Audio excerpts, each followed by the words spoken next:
getting back to parking for a second, it's a topic that needs to be covered from so many angles. And I got to tell It you, affects everybody. everybody, of course, everybody has a car, right? And you won't believe how much has been written about the topic by arbitrators and judges. And the topic is so large, I'm going to probably be only able to hit about half the topic this week, and we'll probably deal with it next week. There's so many fights. There's so many arbitration decisions. There's so many lawsuits involving parking. It could really make your head spin, believe it or not. Yeah. So for someone who doesn't dabble in these matters every day, it's hard to imagine that parking could be such a humongous topic. And you would think, I have a place to park in, and that's it. Topic done. Yeah, and that's right. It. Not even close. Oh. Not even close. Do I own that parking space? Sometimes. Okay. So that's exactly what we got to talk about, right? There's so many different variations. And how about this to start? So many of our condominiums, remember, they were built when? They were built in, the 50s, 60s, and it was built at a time where you didn't own more than one automobile, right? Yeah. It was, if you had an automobile, right, you certainly didn't have more than one per household. So many homes, as a result, they were just built totally different than they were today. And a building could be built, let's say, with far less parking spots than what would be required today under today's laws. For example, let's say in the 1960s, you had a 100-unit condominium building, right? That building consisted of 1, 2, 3-bedroom units, and that could be built back then with maybe as little as 100 parking spaces. Even for guests? Yeah, and that would include probably guests as well, very few. You have no idea. I represent some smaller buildings on Miami Beach, let's say, that have 30 units, and there's 25 parking spaces. You figure it out. Oh, my God. Right, think about that. And there's certainly no guest parking. Well, is that why they say then you can't have work vehicles and trucks and all that stuff? That makes it easier. That's why we say you can go on with this topic forever, because the fighting doesn't stop. And that same building today, right, where we say with 100 parking spaces back then, you can rest assured today that building would have to be built with, let's say, 165 parking spaces. Now, think of how much more land you would need to add those extra 65 parking spaces. Oh, yeah, it's insane. Yeah, it's an increase of 65 parking spaces, realize, for the exact same building. Right. Big difference in the law between then and now. Plus now your wife is driving and your kids are driving. Exactly. Back then, women weren't allowed to drive. Right. But you're talking about, instead of one at most per home, you're talking about 3. Yeah. Right? At least. And so when you move into a condominium, as I said, I asked you before, do you actually own the parking spot, or are you just assigned it? And there's a different story basically to every building. Oh. So when constructing the condominium, and the condominium documents, the developers are faced with a decision basically on how to label these parking spaces. What do they do with them? What do they call them? What parking scheme should they develop for the property? And there's several methods that are now found in condominium documents and declarations. So let's just talk about a couple of them. Let's review. Some declarations simply treat all of the parking spaces as common elements, period. What does that mean? When the board of directors can make reasonable rules and regulations regarding all of the parking spaces. The unit owners don't own the parking spaces, and it's subject to board rules. Basically, whatever is, So someone can go to the board and sway them to give them a better parking space? Potentially, but the board can make reasonable rules and regulations, about this particular area. But we know that board members do stuff, You think they might give themselves a better parking space? Is that what you're insinuating? That's terrible to say that. Not on this show. Oh, my God. So if all the parking is common elements, can the board give older owners, right? Yeah, like your father, you were saying. Oh, I see. Okay. Older owners or owners who own longer, can they give them better new spots? Owners? Yes, correct. And the answer to that would be absolutely. If they believe that that's a reasonable rule, that as the longer you own, you get a better spot over time. I think our parking space increases the value of our condo. No question. Right. That's exactly right. No two ways about it. And here's another way parking is dealt with. Older declarations may allow the developer to actually sell specific parking spaces to specific units. So the parking spaces are actually found in the deed to your home. So you don't only just get unit 307, you get unit 307 and parking space number 12. So it would be in the your deed. Right. And these parking spaces typically remain with that unit forever.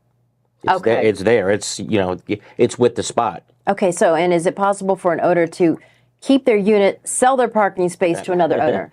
Is that possible? Sometimes it is. Yes, in many associations, you'd have to quit claim deed the just the parking space.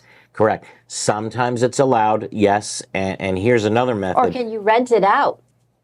Again, whatever is in your governing documents. Whoa. And what you just said happens all the time. Really? I have a better spot than you, right? I don't really have a car, but I know you have a car. You may even need a second spot.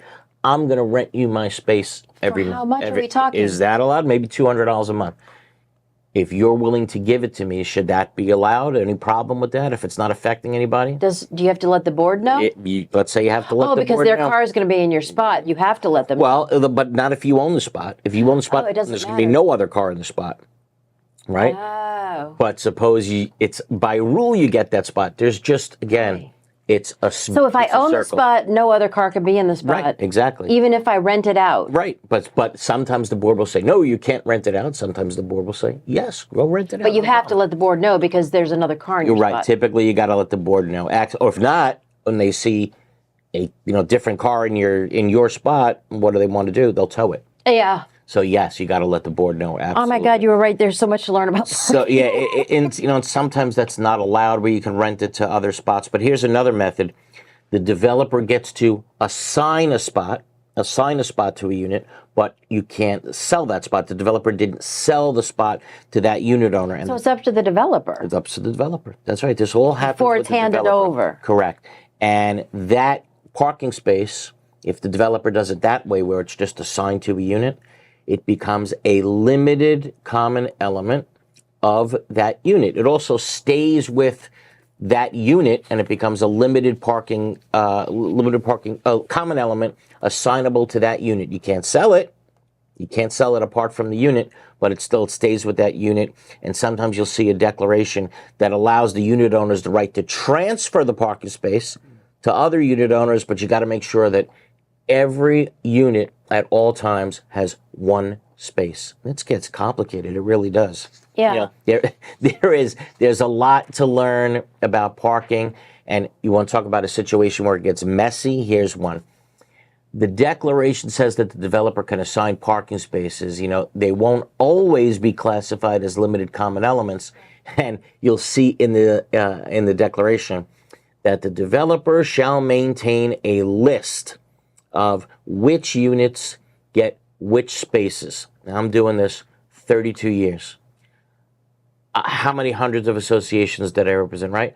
Go find that list that the developer created assigning spaces to each unit. Nobody knows where those lists are. Those are gone. It's very few times where I represent an association and someone has that list. Doesn't exist. Unless you have it on your deed. That's when it's deeded. But I'm talking about a situation where the document says the developer gives these units to these parking spaces. So you have no idea. And then the board got to make some reasonable rules and regulations. And, it could be a mess. And these messes happen routinely. Yeah, and so what if someone needs a better space because they have a disability? I don't see handicap parking where we are. Because, and that's a whole other issue. We can talk about this, and as we're talking about, just issues come up. Unless you have commerce in your condominium building. Very good. That's right. Unless there are commercial units in your building, and this happens all the time. I get a call from people with disabilities, and they say, "There's no handicap parking in my building." The next question is, well, do you have commercial units? Are there businesses going on in your building? And if the answer is no, well, there's usually no need for handicap parking at all. You're not required to put handicap parking in. Even if you're working out of your house? That's correct. Even if there's working out of your house. There's no official businesses that are going on there. So no, but but suppose someone needs a better spot because of a disability, we're saying, like perhaps your dad. And, that's all you have to do under federal law. It's very simple. You got to make a request for a reasonable accommodation. Okay, reasonable. Under federal law, just make a request for a reasonable accommodation, and then the board has to do all it can to accommodate you. Okay? Any reasonable steps they can take to accommodate you, they must accommodate you. Okay, period. So it's interesting, and I want to take this moment now to tell you that this please. guy, he got rid of his Maserati, and he has purchased an electric vehicle. It's an all-electric vehicle. It's not a hybrid. I let down my Republican friends this week. Oh my God, have I let them down? Yes, I got an electric vehicle. It's a Cadillac Lyric. It drives like butter. It's a beautiful car. And he's able to plug it in at home, but this guy also wrote the bill that allows now condos and HOAs to put in charging stations, which you're getting. Spots, correct. This, I'm not going to say, I don't want to steal the thunder of another attorney in my office. Paul Kim wrote the bill. But yeah, at the time, there was only one state that had an electric vehicle charging station bill. Now, Florida became the second. So again, we had people with extension cords coming out of the second story. Windows to plug it in. Right. But you can can't even, do I haven't had the real charger installed yet. Right. But for now, you can even charge your car in a regular plug, in a regular outlet. Very slow. But even that works. That's amazing. So, listen, I'm not going to lie. It's pretty cool not to have to ever, when you think about it, I don't ever have to go to a gas station ever again. There's something I like about that. Yeah. I see you're all lit up there. So what about electric vehicles and parking spaces? And again, we drafted the statute. It used to be where if someone bought an electric vehicle and they'd come back to the condo and say, okay, listen, I'm doing what I'm supposed to for the environment, and I'm going to put an electric vehicle charging station right there. And the board would say, no, you're not going to happen. Now they have to. They have to allow you. Yeah, if you're willing to jump through a lot of hoops, I'm not going to name all the hoops, but if you're willing to obviously pay for it, it's got to be done. But your new car, the dealership is paying for most of it. Yeah, they give you back some of the money to actually do the work at your home. That's right. And it really doesn't cost much at all once they pay for it. But in a condo, as long as you're willing to pay for all the work, it's got to be done by someone licensed and insured. It's got to be done with full permits. And off your meter. It's got to be certainly off your meter. Right. You're going to pay the bill every month. Can't put it off your neighbor's meter. Right. If you're willing to do all that, and there's even more hoops that you have to jump through, if you're willing to do all that, the condo now cannot prevent you from installing an electric vehicle charging station in your parking space, in your assigned spot. Which increases the value of your home. Absolutely. No question about it. Yeah. Oh, my gosh. What about valet parking? See, the topics are endless, right? In some condos, believe it or not, you have to use the valet parking system every single day. You have to pull up, and you're paying for it each month in your assessments. Do you tip this person? It's supposed to be included in your assessments. You're not required to tip the person. And I remember sometimes going to, let's say, the nicer condominiums, really big, hooty-tooty condominiums, let's say. Hoity-toity. Whatever it's called. Right, I blew that one. Right? Whatever it's called. And I go and they'll tell me, go valet the car. And don't tip the guy. I'm like, what do you mean don't tip the guy? It's included. And you say, what do you care if I tip the guy? No, you're not supposed to tip the guy. If I want to tip the guy, I'll tip the guy, right? So that's how it works. They require you to park in valet. So what I'm saying is, there are just an endless amount of possibilities. But that gets rid of all the parking problems. If you just valet? Yeah. That's true. You don't have to worry about what space, who's where, Except what. Now you got to pay a valet company a lot of money every month, and that's going to make your assessments go way up.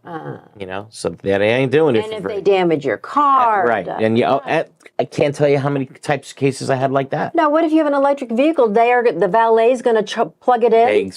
Are they going to do that? Are they going to accept the responsibility for doing that? Right. And if they forget. Yeah, and you come downstairs and your car's not. Right. Exactly. Yeah, how's that going to work? Don't know. I haven't had one of those cases yet, but eventually we'll find out, right? Are we finally done with parking? Not even close. not even close. You can go on forever. We haven't spoken about. Oh, what was that weird kibbutzy thing that was parked in? Oh, remember that? Whether you could put a religious. What was that thing? There's a sukkah. A sukkah. Whether or not you can put a sukkah in your parking space. Okay, you're not going to let me put it on my balcony. You're not going to let me put it, on the common elements. Fine, I'll put it in my assigned parking space on top of my truck. Yeah. Remember that? My sukkah. Can you do that one? Remember that. That's right.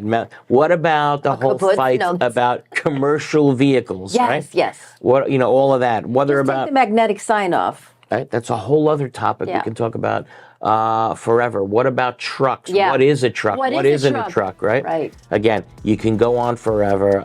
There's a lot to know about this, and it's not as boring a topic as some may think. Yeah.